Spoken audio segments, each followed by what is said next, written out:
Vaxtınız xeyir əziz abituriyentlər. Hər birinizi xoş gördük. Bugün sizlərlə bir yerdə söz verdiyim kimi Newton qanunları dərsinin izahına baxacağıq. Dərsin izahına keçməmişdən öncə onu qeyd edim ki, onlayn və əyani olaraqdan sentyabr qruplarımızda qeydiyyat aktivdir. Bunun haqqında məlumat əldə etmək istəyirsinizsə, Instagram _Məmmədova səhifəsinə yaza bilərsiniz. Suallarınızı şəxsən cavablandıracağam. Həm onlayn, həm də əyani dərslərimizə qoşula bilərsiniz. Bəs deyəcəksiniz ki, əyani dərslərimizə necə qoşulaq? Əlbəttə ki, bu kimi şansı sizlərə yaradıram. Necə? Siz onlayn olaraqdan, uzaqdan, telefonu eyni ilə bax belə yerləşdirəcəm. Əyani dərslərimizə qoşula biləcəksiniz. Digər şagirdlər kimi suallarınızı verəcəksiniz. Həmçinin lövhədən dərsi izləyə biləcəksiniz və s. Həmçinin digər video izahlardan da xəbərdar olmaq istəyirsinizsə də kanala abunə olmağı və videonu bəyənməyi unutmayın. Gəlin başlayaq indi dərs izahımıza. Silək buranı. Mən bundan əvvəlki videolarda kinematikanın dərsinin izahını vermişdim. Hansı ki biz kinematikanın əsas anlayışlarına, düzxətli bərabər sürətli hərəkət, düzxətli bərabər təcilli hərəkət bunlara baxmışdıq. İndi isə biz dinamikaya keçid edirik. Dinamika nədir? Dinamika artıq cismin hərəkətini onun yaradan səbəbləri ilə bir yerdə araşdıraraq öyrənir. Biz bu suala cavab axtarırıq ki, cisim niyə hərəkətə gəldi? Bu suala cavab axtarırıq. Əlbəttə ki, cisim niyə hərəkətə gələr? Ona kənardan bir təsir olduqda. Həmin bu təsiri xarakter edən fiziki kəmiyyətə qüvvə deyilir. Qüvvə F hərfi ilə işarə olunur və vektorial fiziki kəmiyyətdir. Qüvvənin vahidi Newtondur. 1 deyə qısaldılır və Newtonun açılışı var, hansı ki beynəlxalq vahidlər sistemində əsas vahidlərin ifadəsi. Kiloqram vurulsun, metr bölək saniyə kvadratı. Bu düsturdan alınır, bu açılış. Heç bir, belə deyək də, qüvvənin vahidi olsun və yaxud da başqa bir kəmiyyətlər olsun, fizik kəmiyyətlər olsun. Onların vahidlərinin biz açılışını əzbərləmirik.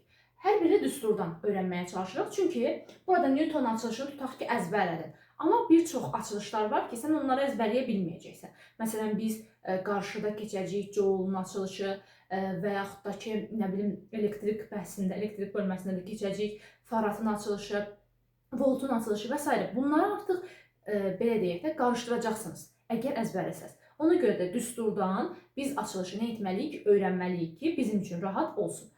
Bunu da indi mən birazdan izahını verəcəm, necə açılır. Hələ ki, bunu belə yadımıza saxlayaq ki, qüvvənin vahidi Newtondur və Newton açılışı var. Beynəlxalq vahidlər sistemində əsas vahidlərlə ifadəsi var. Bunu da biz, dediyim kimi, belə deyək də, bir qədər sonra videoda izahı ilə siz tanış olacaqsınız. Aha, qüvvəni dedik. Bəs qüvvə necə yaranır? Qüvvə əlbəttə ki, cisimlər qarşılıqlı təsirdə olduqda yaranır. Bu qarşılıqlı təsirlər toxunma olaraqdan da baş verə bilər, toxunma olmadan da baş verə bilər. Əlbəttə ki, toxunma olmadan qarşılıqlı təsiri biz növbəti dərsimizdə ağırlıq qüvvəsini keçəndə öyrənəcəyik. Hələ ki, buraya toxunmuram. Deməli, biz burada baxacağıq, qarşılıqlı təsirlər zamanı qüvvəmiz necə yaranır, buna baxacağıq.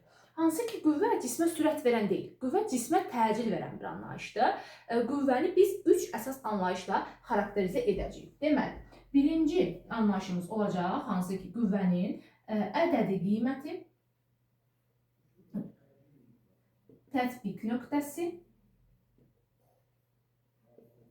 nöqtəsi və həmçinin istiqaməti dedik, yaxud qüvvə vektorial kəmiyyəti. Vektorial kəmiyyətləri biz nə etmişdik? Əvvəlcə keçmişdik əvvəlki dərsimizdə, hansı ki, həm ədədi qiyməti, həm də istiqaməti ilə təyin olunan kəmiyyətlərdir. Amma skalyar kəmiyyətlər yalnız ədədi qiymətlə təyin olunan kəmiyyətlərdir. Bizə maraqlı deyil skalyar kəmiyyətlərdə istiqamət. Amma vektorial kəmiyyətlərdə bizə istiqamət hökmən maraqlıdır. Biz bilməliyik bunu. Aha, məsələn, indi bu ədədi qiymət tətbiq etməsi istiqamət nədir? Bunu bir nümunə üzərində öyrənməyə çalışaq. Tutaq ki, bax, belə bir səthimiz var. Belə bir cismimiz var. Tutaq ki, sən bu cismə, bax, bu istiqamətdə qüvvə tətbiq edirsən. Yəni, onu itələyirsən, bax, bu istiqamətdə. Qüvvənin qiyməti olsun, bərabər neçəyə? 10 Newton tutaq ki. 20, 30 və s. fərqi yoxdur, qiymət veririk. İndi baxın, birinci, ədədi qiymət. Ədədi qiymət neçə oldu? 10 Newtona bərabər oldu. Tətbiq nöqtəsi, baxın, qüvvə haraya tətbiq olunur? Bax, gördüyünüz kimi cismin burasına nə edib? Tətbiq olunur. Bu tətbiq nöqtəsi. nöqtəsidir. Bəs istiqaməti, məsələn, tutaq ki, x oxunu bu istiqamətdə götürsəm, gördüyümüz kimi oxum sola doğrudur. Yəni x oxunun əksinə doğrudur. Bu da onun nəyini göstərir? İstiqamətini, hansı ki, sola doğru bizim istiqamətimiz nə edib? Çəkir. Beləliklə, bax, qüvvəni biz, belə deyək də, bir qədər tanımış olduq. Müəyyən qədər anlayışla bildik ki, qüvvə nədir? İndi biz nəyə baxacağıq? Hansı ki, ətalət anlayışına baxacağıq. Bu hissəni silirəm, başlayalım da ətalət anlayışına bir yerdə baxaq. İndi baxaq, ətalət nədir? Ətalət odur ki, cisimlərin öz əvvəlki halından çıxmaq istəməməsi. Yəni, öz əvvəlki hərəkətini, sürətini saxlamaq istəyir. Məsələn, tutaq ki, nümunə göstərək, həyatla əlaqələndirək. Tutaq ki, sən avtobusda hərəkət edirsən. Birdən-birə avtobus sürücüsü nə etdi? Tormuza bastı. Və neyəcəksən avtomatik? Avtobusda təsəvvürə hərəkət edirsən, avtobus sürücüsü tormuza basandan da o dəqiqə həmin istiqamətdə, yəni avtobusun hərəkət etdiyi istiqamətdə neyəcəksən? Meyl edəcəksən, sanki az qalırsan, yıxılasan. Buna səbəb nədir? Əlbəttə ki, bu ətalətdir buna səbəb. Yəni, sən öz əvvəlki halını qorumağa, saxlamağa çalışırsan. Əvvəlki halın necə idi? Avtomobil irəliyə doğru hərəkət edirdi. Tutaq ki, nə bilim, müəyyən bir sürətlə düz xətti bərabər sürətlə hərəkət edir. Birdən-birə avtomobil tormuza başlayır, artıq nə etməyə başladı?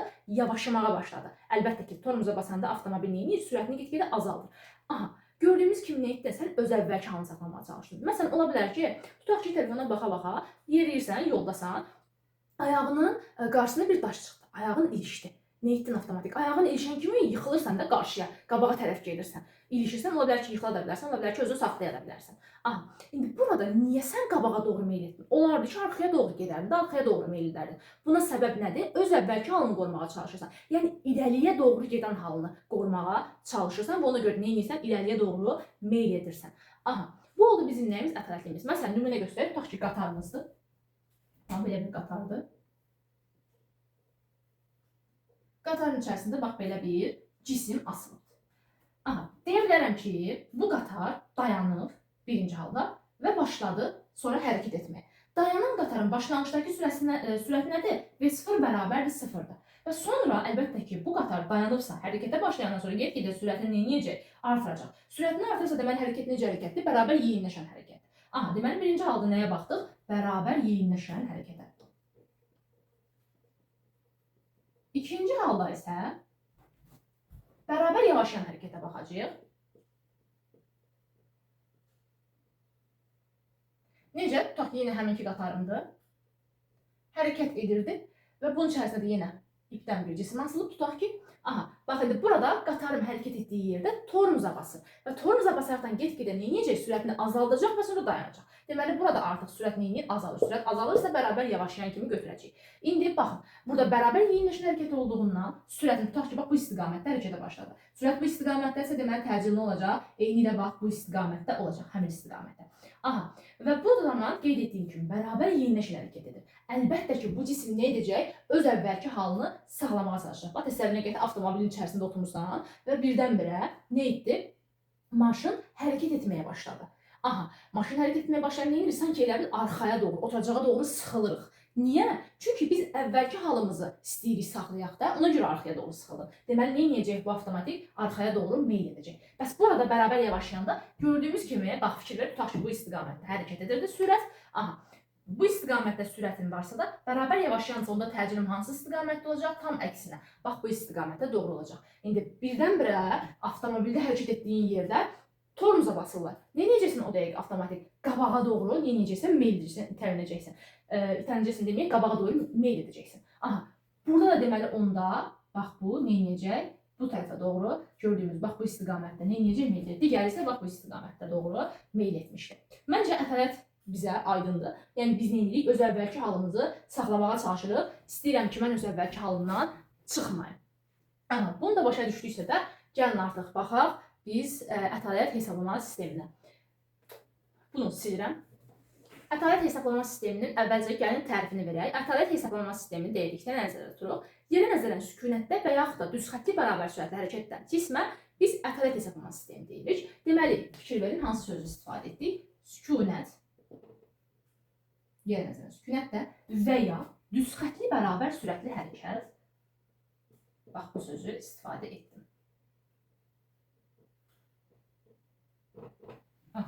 Sükunət halındadırsa onun sürəti nəyə bərabərdir? Avtomatik sıfıra bərabərdir. Sürət sıfırdırsa təcildə nə olacaq? 0 olacaq. Bəs düzxətli bərabər sürətli hərəkətdə adından da görünür. Baxın, düzxətli bərabər sürətli hərəkət. Sürət bərabərdir, yəni dəyişmir.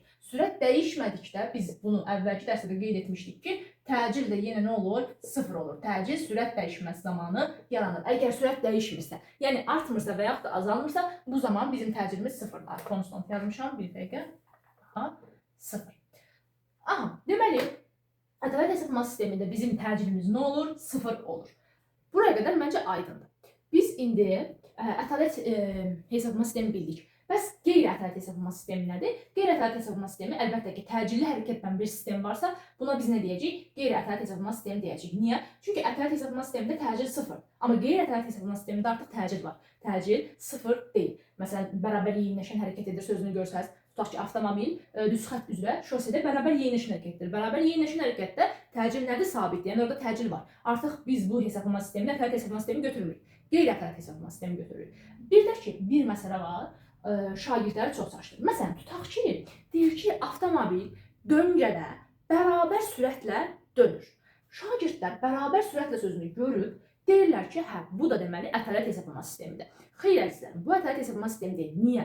Çünki avtomobil dönür sözünü istifadə edirəm. Artıq burada trayektoriya düz xəttdirmi? Xeyr, düz xəttli söz də var axı burada. Buna niyə fikir vermirik? Deməli, əgər trayektoriya düz xətt deyilsə də, artıq biz orada ədalət hesablama sistemi kimi götürmürük. Yəni, avtomobil döngədə bərabər sürətlə dönür sözünü götürsəz, siz bunu ədalət hesablama sistemi kimi götürsəz, bu zaman səhv etmiş olacaqsınız. Deməli, biz nəyə baxmalıyıq? Bir, sükunət sözünə. Əgər sükunət varsa, bəli, bu ədalət hesablama sistemidir. Düz xəttli və bərabər sürətli sözü varsa, deməli, bu da ədalət hesablama sistemidir. Yox, əgər ki, düz xətt olsun trayektoriya, tutaq ki, sürətini dəyişirsə, bunu da ədalət hesablama sistemi götürmürük. Və yaxud da ki, hərəkət ayrıca bərabər sürətli olsun, amma trayektoriya düz xətt olmasın, yəni dönmə məsələsi varsa, istiqamətini, hərəkət istiqamətini dəyişmə məsələsi varsa, artıq biz bunu ədalət hesablama sistemi götürmürük. Yəni biz ədalət hesablama sistemində 3 dənə açar sözə baxacağıq. Sükunət, düz xəttli və bərabər sürətli. Amma bunları bildik. İndi gəlin nəyə baxaq? Hansı ki biz baxaq artıq Newton qanunlarına. Newtonun birinci qanunu, ikinci qanunu və üçüncü qanununa gəlin bir yerdə baxaq. Bu hissəni silirəm. Newton birinci qanununa görə hansı ki cismə başqa cisimlər təsir etmədikdə və ya ona edilən təsirlər bir-birini kompensasiya etdikdə, yəni tarazlaşdırdıqda cisim ya sükunətdə qalar, ya da düz xəttli bərabər sürətlə hərəkət edər. İndi burada bir sual meydana çıxır. Hansı halda sükunətdə qalacaq, hansı halda düz xəttli bərabər sürətlə hərəkət edəcək? Mən bunu necə bilim? Bu sualı soruşa bilərsiniz və çox ağıllı bir sualdır. Həqiqətən də insanı maraqlandıran bir sual. Necə biləcəm? Əgər ki, əvvəlki halında sükunətdə idisə də, öz sonraki halına, yəni elə sonra da düz sükunət halında qalacaq. Və amma ki, düz xəttli bərabər sürətlə hərəkət edirsə də əvvəlki halında, sonra da düz xəttli bərabər sürətlə hərəkət edəcək. Onda biz belə deyə bilərik də Newton birinci qanununa. Gəlin belə bir tərif verək əslində. Belə ağıllılar ki, cismə başqa cisimlər təsir etmədikdə və ya ona edilən təsirlər bir-birini tarazlaşdırarsa, kompensasiya edərsə, bu zaman cisim öz əvvəlki halını saxlayar. Yəni, ya sükunətdə, ya da düz xəttli bərabər sürətli hərəkət edər. Öz əvvəlki halını saxlamaq demək artıq burada bizə bir parolu göstərir. Əvvəlki halım sükunətsə, sonra da sükunət. Əvvəlki halım düz xəttli bərabər sürətli hərəkətsə, sonra da düz xəttli bərabər sürətli hərəkəti götürməlisən. Deməli, burada artıq gördüyümüz kimi bu hansı hesablama sistemində ödənər? Əlbəttə ki, Newtonun birinci qanunu ədalət hesablama sistemində neyə ödənər? Çünki baxın, sükunət və düz xəttli bərabər sürətli hərəkət sözünü istifadə etdim. Məncə Newton birinci qanunu nədir? Aydındır. İndi biz burada hansı ki kütlə anlayışına, sıxlıq anlayışına və həcmə bir yerdə baxacağıq. Cismin ətalətliyini xarakterizləyən fiziki əməliyyat kütlədir. Yəni kütlə M hərfi ilə işarə olunur. Hansı cismin kütləsi daha çoxdursa, onun ətalətliyi daha çoxdur. Kütlənin vahidi nədir? Kiloqramdır. 1 kiloqram və kütlə skalyar kəmiyyətdir. 1 kiloqram beynəlxalq vahidlər sistemində əsas vahiddir. Yəni sizə qram verilsə kiloqrama keçməlisiniz, ton verilsə kiloqrama keçməlisiniz. 1 ton 1000 kiloqramdır. 1 kiloqram 1000 qramdır. Məsələn, ton verilsə, bax düz keçirdi. Fikir ver, tondan kiloqrama. Sağa doğru gedirsən də təsəvvür edir kitab oxursan. Kitabda necə oxursan kitabı? Sağa çək. Buradan başlasan belə sağa doğru gedirsən. Eyni də bax düz yol. Fikir ver düzünə. Sağa doğru. Tondan kiloqrama keçdim 1000-ə vur. Məsələn 2 ton mu verib? 2-ni nəyə vuracaqsan? 1000-ə vuracaqsan. Amma məsələn qramdan kiloqrama keçsən, tutaq ki 2000 qram verilir. Sən bunu nə etməlisən? Kiloqrama çevirməlisən. Necə çevirəcəksən? Bax, qramdan kiloqrama. Tərsinə keçirdin. Bölməlisən artıq. Yəni 2000-i 1000-ə böləcəksən. O da olacaq nə? 2 kiloqram. Bunlar çevirmələrdir. Çevirmələr əsasən siz riyaziyyatda öyrənmişsiniz. Burada heç bir problem yoxdur məncə. Aha, kütlənin vahidi nədir? Kiloqram. İndi sıxlıq anlayışına baxacağıq. Sıxlıq rho hərfi ilə işarə olunur. Yeni bir hərf gəlir bizə. Aha, deməli, bax belə deyilmi? Bu sanki belə P hərfi çəkirsən və sonra quyruğunu belə qatlayırsan. Bu nə oldu? Rho hərfi. Rho hərfi, deməli, biz nə ilə işarə edirik? Sıxlığı bu hərflə işarə edirik. Sıxlıq nədir? Sıxlıq kütlənin həcmə nisbətidir. M kütlə V həcmdə. Aha, burada və yaxud da başqa bir tərəf deyə bilər ki, vahid həcmə düşən kütləyə sıxlıq deyilir. Aha, indi baxaq, gəlin vahidinə sıxlığın. Sıxlığın vahidi nə olacaq? Əlbəttə ki, M vahidi kütlədir, kiloqram. V həcmin olduğundan vahidi nədir? Metrin kubu. Bunu da hardan bilirik? Və məsələn, kubun həcminə baxsaq, tutaq ki, V bərabər nədir? A kubu. Burada A nədir? Tərəfdir. Tərəfini necə ölçürsən? Əlbəttə ki, uzunluğu ölçəndə. Çox vaxt santimetrlə verilir, amma biz dediyimiz kimi beynəlxalq vahidlər sistemində əsas vahidlərdə metrlə işləyirik. Deməli, hər tərəfin uzunluğu metrdir. Onda 3 dənə A-nı bir-birinə vurursan axı. Tutaq ki, hərəsinin uzunluğu 1 metr olsun. 1 metr vur, 1 metr, 1 metr. 1-i 1-ə vur 3 dəfə. 1 metrin nə olacaq artıq? Kub olacaq. Metr vur, metr. Aha. Deməli, onda buradan aydındır ki, həcmin vahidi nə oldu? Metrin kubu. Ona görə biz burada V-nin yerinə həcmin vahidi olaraq metrin kubu yazırıq. Bax, fikir versəniz, vahidlər düsturdan çıxır zaten. Əzbərləməyə nədir? Ehtiyac yoxdur. Aha. Kiloqram bölək metrin kubu oldu. Nəyin vahidi? Sıxlığın vahidi. Ümid edirəm ki, bu hissədə bizə nə oldu? Aydın oldu. İndi baxaq görək, hansı cihazlarla ölçülür. Kütlə tərəzi vasitəsilə ölçülür. Bunu aydın şəkildə bilirik. Qollu tərəzi də ola bilər. Hansı ki, qollu tərəzi necə olur? Qollu tərəzinin bir tərəfinə çəki daşı qoyulur, digər tərəfinə isə ölçmək istədiyimiz cisim. Məsələn, tutaq ki, sən baxmaq istəyirsən ki, sənin aldığın alman olsun və yaxud da başqa bir tərəvəzm olsun, nəsə bir şey.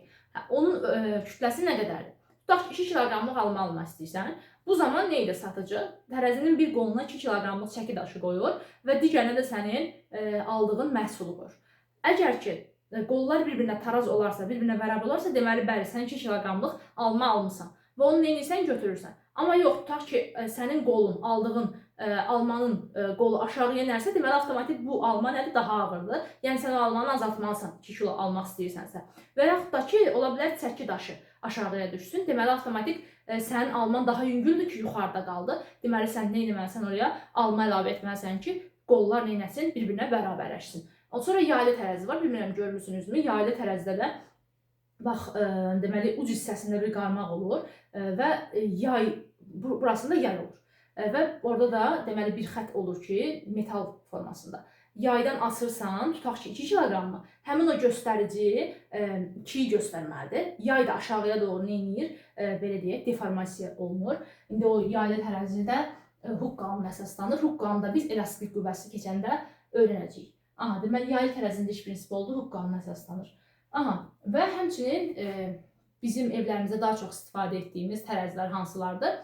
Elektron tərəzilərdir və orada artıq elektron tərəzilərdən istifadə edirik. Deməli, tərəzi ilə nə etdik? Kütləmizi ölçdük. Bəs həcmi nə ilə ölçürük? Həcmi menzurka ilə ölçürük. Menzurka necədir? Şəklini yerləşdirəcəm buraya.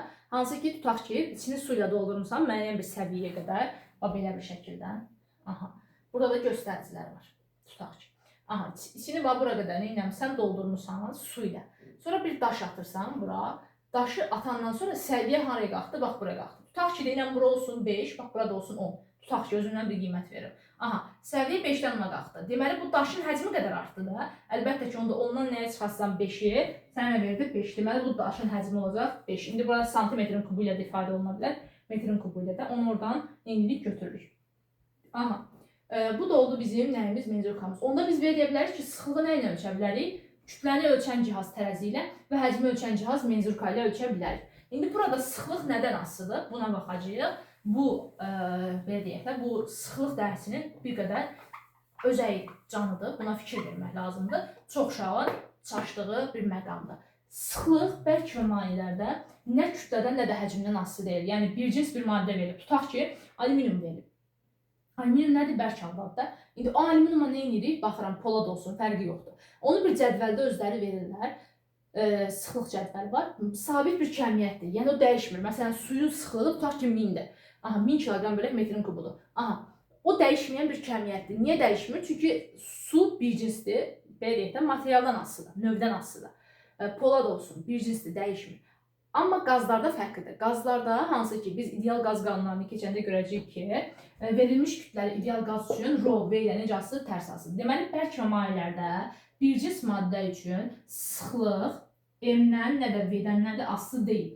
Amma ki bizim ideal qazımızda bizim vahid, daha doğrusu kütləmiz sabit olduqda sıxlığımız həcmə necə asılı olur? Tərs asılı olmuş olur. Aha, bu kütlə sabit olanda, M konstant olanda bu qaz üçündür. Bu da nədir? Bərk və maye üçündür. Bunu qarışdırmayın. Çox uşaq bərk, maye və qazı bir-birinə qarışdırırlar. Və həmçinin sıxlıq radiusdan da, diametrdən də asılı deyil. Necə?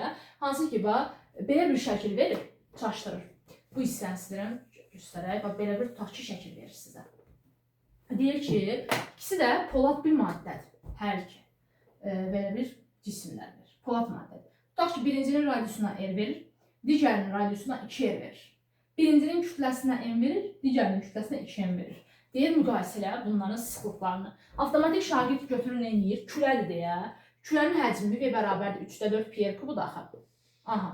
Bunu yerinə yazır, V-nin yerinə, bir də M-i də olduğu kimi yazır. Radiusun yerinə bir dəfə R yazır, bir dəfə də 2R yazır. Yerinə qoyur, onları müqayisə edir. Olmaz belə. Niyə? Şərti düzgün oxumaq lazımdır. Bax, şərtdə deyir ki, hər ikisi nədir? Poladdır.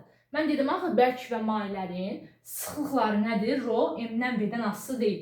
Deməli, avtomatik sən buradakı V-ləri nə olsun fərqli olacaq? Çünki radiuslar fərqlidir. Axı, həcmlər nə olsun fərqlidir? Nə olsun kütlələri fərqlidir?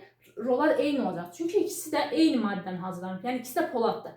Ona görə burada biraz diqqətli olmaq lazımdır. Fikir vermək lazımdır ki, bərkdirmi, mayedirmi və həmçinin buradakı maddələr nədən hazırlanıb, bir cinslərmi, yəni hər ikisi də poladırmı və yaxud da hər ikisi də alüminiumdurmu və s. Bunlara fikir vermək lazımdır.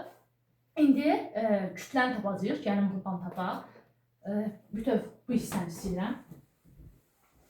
Dedik ki, rho bərabər nədir? M bölək V-dir. İndi biz kütle şəkilli cisimlərin kütləsinin düsturunu alacağıq. Bundan öncə onu qeyd edim ki, əgər buraya qədər izləmisənsə, deməli artıq sən müəyyən qədər dərs izahını başa düşürsən. Dərs izahını başa düşürsənsə, bu videodan yararlanırsansa, kanala abunə olmağı və videonu bəyənməyi unutma. Həmçinin digər dostlarının da bu izahdan faydalanmağını istəyirsənsə də paylaşa bilərsən videonun linkini onlarla. Gəlin baxaq. Buradan M kütləni tapsaq, M bərabər olacaq nəyə? Rho V-yə. Rho-nu vururuq nəyə? V. İndi bayaqlarda qeyd etdik ki, kütle şəkilli cisimlər üçün V bərabər nədir? 3/4 pi R kubudur. Gətirib bax, bunu burada yerinə yazsam, 3/4-ü qabağa verirəm. Rho vurulsun, bir də bu pi R kubunu nə edirəm? Yazıram. Gördüyümüz kimi, bir cisim maddələr üçün kütle şəkilli bir cisim maddələr üçün M radiusa necə asılıdır? Kubik düz asılıdır. Aha. Və burada mütləq sıxlıq sabit olmalıdır. Ha, rho sabit olanda M ilə necə asılıdır? Kubik düz asılıdır. Qeyd etdiyim kimi bir cisim maddələr üçün sıxlıq nədir? Sabitdir. Aha. Beləliklə sıxlığı da bitirmiş olduq. Kütləyə də baxdıq, həcmə də baxdıq və s. Gəlin indi bu hissəni istəyirəm. Artıq keçək Newtonun ikinci qanununa. Baxın. Deməli, baxırıq nəyə? Newtonun ikinci qanununa.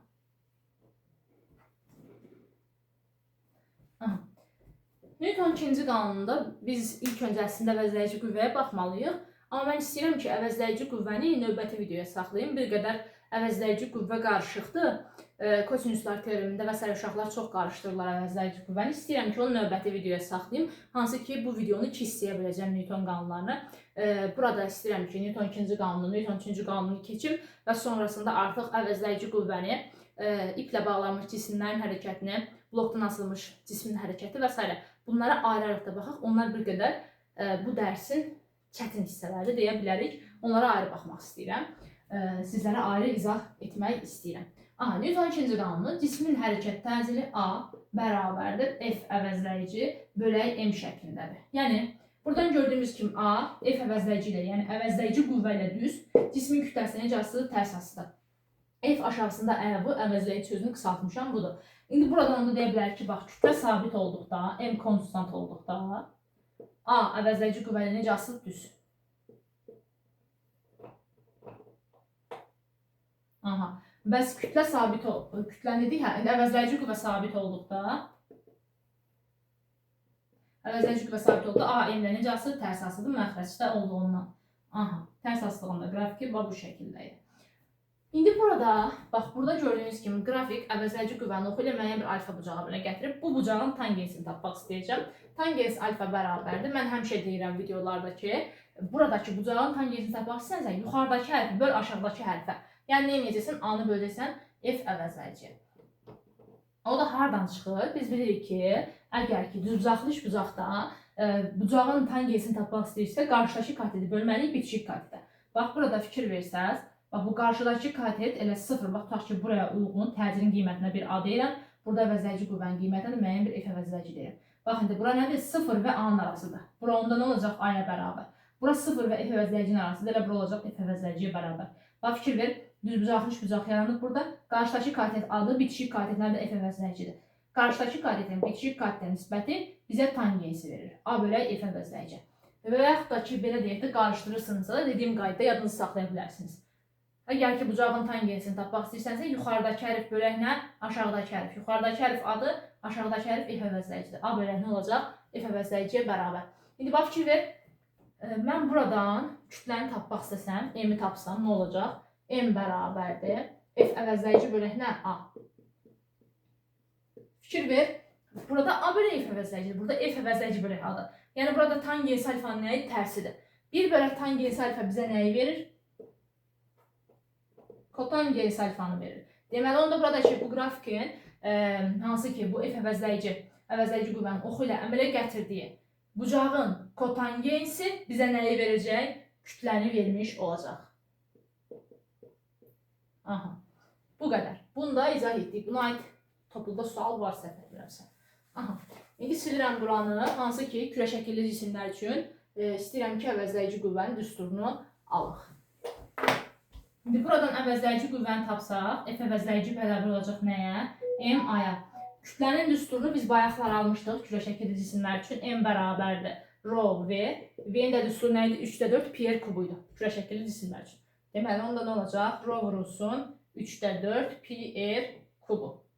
Gətirib, bax, bu M-in bu ifadəsini buraya yazacağım. 3-də 4-ü qarşıya atıram. Onda nə olacaq? 3-də 4 Rho pi r kubu vuraq nə? A.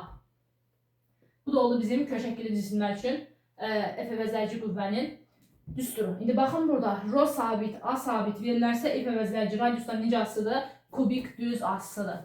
Aha. Bunu da bilmiş olduq. İndi burada nəyə baxacağıq? Çevrə üzrə bərabər sürətlər hərəkətdə mərkəzə qaçma qüvvəsinə baxacağıq. Hansı ki, çevrə üzrə bərabər sürətlər hərəkətdə biz təcrin düsturlarını almışdıq. Mənim çevrə üzrə bərabər sürətlər hərəkətin dərs izahı YouTube kanalımda var. Keçid edib baxa bilərsiniz. Hansı ki, bir playlist yaratmışam. Bu playlistdə şəklini də göstərəcəm. Bura gələr şəkil. Aha, baxarsınız. Şəkildə orada var. Yəni, dərs izahlarına girsəz, abituriyentlər üçün olan dərs izahına, orada çevrə üzrə bərabər sürətlər hərəkəti 2 dənə videoya bölüb izahını vermişəm. Səhv etmirəmsə, ikinci hissədə mərkəzə qaçma təcilinin düsturlarının hər birini alınması ilə vermişəm. İndi baxın burada A-nın düsturları var idi də. A bərabərdir V kvadratı bölək R. Sonra 4pi kvadratı R bölək T kvadratı. 4pi kvadratı R N'in kvadratı. Aha, sonrasında 4pi kvadratı R N'in kvadratı bölək T kvadratı. Və omega kvadratı R var idi. İndi burada omega kvadratı vuraq R-i belə şəkildə yazacağım. Omega vurulsun omega vuraq R şəklində. Bu omega R nəyin düsturuydu? V-nin düsturuydu. Deməli, nə oldu? Omega vuraq V.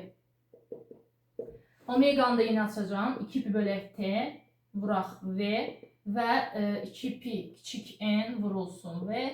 2pi n vuraq V bölünsün kiçik T. Aha. Və həmçinin bax, burada omega R olduğu kimi saxlayıb, bu omeganı da birini aça bilərik. Yenə 2pi bölünsün T vuraq omega R. Sonra 2pi kiçik n vurulsun omega R. 2pi n vuraq omega r bölünsün t. Gördüyünüz kimi bu təcilin düsturları idi. Çevrə üzrə bərabər sürətli hərəkətdə mərkəzə qaçma təcili. İndi baxın burada mərkəzə qaçma qüvvəsini necə alarım? Əlbəttə ki, biz bilirik ki, nədir? F bərabərdir m-adır.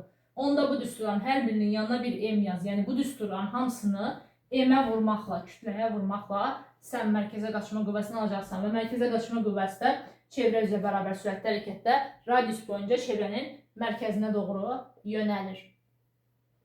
Baxın, hamısının yanına bir m yazıram. Aha, bu da oldu bizim mərkəzə qaçma qüvvəmiz çevrə üzrə bərabər sürətli hərəkətdə.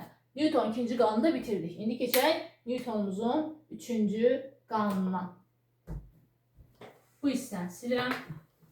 Deməli, Newtonun üçüncü qanunda biz baxacağıq qarşılıqlı təsirdə olan cisimlərin bir-birinə təsir etdiyi qüvvə. Uşaqlardan soruşuram çox vaxt Newtonun üçüncü qanunun ifadəsini nə deyir? Əzbərçi şəkildə belə deyir. Təsir əks təsirə bərabərdir. Soruşuram, ay bala, təsir nədir? Cavab verə bilmir. Niyə? Çünki əzbərləyib. Öyrənib də təsir əks təsirə bərabərdir. Çox asan bir cümlədir. Sanki elə bil yanıltmaq istəyirsən. Bu elə deyil əzizlərim. Təsir qüvvəsi əks təsir qüvvəsinə bərabərdir. Sən burada bir fiziki kəmiyyət deməlisən. Burada bu danışılan fiziki kəmiyyət də qüvvətdir əlbəttə ki. Məsələn, tutaq ki, M1 kütləli bir cisimdir. V1 sürəti ilə sağa doğru hərəkətdir. Tutaq ki, burada da M2 kütləli bir cisimdir. V2 sürəti ilə sola doğru hərəkətdir. Gəlib bunlar necə? Bir toqquşacaq, bir-birinə qarşılıqlı təsir göstərəcək də. Deməli, onda M1 kütləsi tərəfindən M2 kütləli cismə müəyyən bir qüvvə təsir edəcək. O qüvvə də nə olacaq? F2-yə bərabər. Əlbəttə ki, bu bir tərəfdə buna təsir qüvvəsi göstərir. F2 yazıram. Aha, eyni ilə M2 kütləli cisim, M1 kütləli cismə müəyyən bir qüvvə ilə təsir edir. Buna da bir F1 deyirəm. İndi bax, buradan artıq Newtonun üçüncü qanunu verə bilərik. Yəni, sənin o dediyin o təsir əks təsirə bərabər, bu səhvdir. Tamamilə səhvdir. Yəni, burada heç bir fiziki kəmiyyət yoxdur. Sən deyirsən ki, təsir əks təsirə bərabərdir. Bunu hardan elədim? Yəni, yanıltmaz kimi əzbərləyirlər, bunu da Newtonun üçüncü qanunu deyib yola verirlər. Mahiyyətini də bilmirlər ki, bu qanun nədir? Valla Newton gəlib o verdiyiniz tərifi görsə, deyər bunlar nə danışır, mən belə bir qanun verməmişəm axı. Nəysə, indi baxaq. F1 və F2. Gördüyünüz kimi istiqamətçi əksdir. Amma bu qüvvələr qiymətcə bir-birinə bərabər olacaq. Bax, Newtonun üçüncü qanunu da məhz bunu deyir. Deyir ki, qarşılıqlı təsirdə olan iki cismin bir-birinə təsir qüvvəsi bir-birinə qiymətcə bərabər, amma istiqamətcə əksdir. Yəni, burada artıq F1 bərabər olacaq mənfi F2-yə. Bu demək deyil ki, biri 10 Newton olanda digəri mənfi 10 Newton olacaq. Xeyr. Bu mənfi istiqamətlərin əksinə doğru olmağı göstərir. Yoxsa bunların normalda ədədi qiyməti, yəni F1 bərabərdir F2-yə. Biri 10 Newtonsa, digəri də 10 Newton olacaq. Amma bu qüvvələr bir-birini tarazlaşdırmır. Niyə tarazlaşdırmır? Çünki ayrı-ayrı cisimlərə tətbiq olunur. M1 kütləsi ayrı, M2 kütləsi ayrı. Bəs hansı halda qüvvələr bir-birini tarazlaşdırır? Məsələn, tutaq ki, M kütləli bir cismin var imiş. Səttin üzərində. Aha. Bax, buradan tutaq ki, 10 Newton qüvvə ilə bunu sola doğru itəlirsən, digər tərəfdən də 10 Newton qüvvə ilə sənin sinif yoldaşın gəlir, bunu sağa doğru itəlir. Bax, qüvvələriniz bir-birinə bərabərdir. Avtomatik nə edəcək? Bu cisim tarazlaşdırmış olacaq. Yəni, bu qüvvələr bir-birinə necə tarazlaşdıracaq? Yəni, bu cisim tutaq ki, əvvəlki halı sükunətdədirsə, öz əvvəlki halını necə saxlayacaq? Sükunətdə qalacaq. İndi, amma burada fərqli cisimlərə tətbiq olunub. Ona görə də nə edəcək? Burada bu qüvvələr bir-birini tarazlaşdırmayacaq və bu qüvvələr eyni təbiətli qüvvələrdir. İndi burada nə aldıq? F1 bərabər F2-yə. Mən bayaqlar qeyd etdik ki, düsturumuz Newton ikinci qanununda F bərabər nədir? M-adır. Onda F1-in əvəzinə nə yazaram? M1 vuraq A1 yazaram. F2-in əvəzinə yazaram.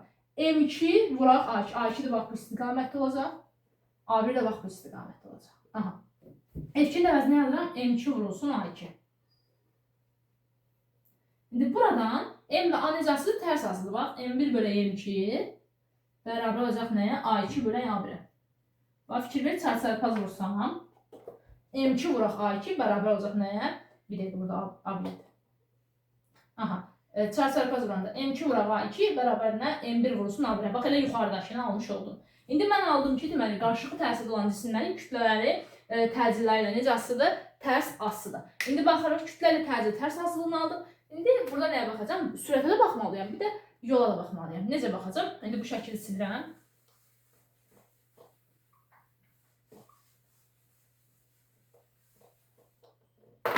Bax, sükunətli olan cismin, başlanğıcda sükunətli olan cismin Təcilinin düsturu A bərabər olacaq nəyə? V bölünsün T-yə.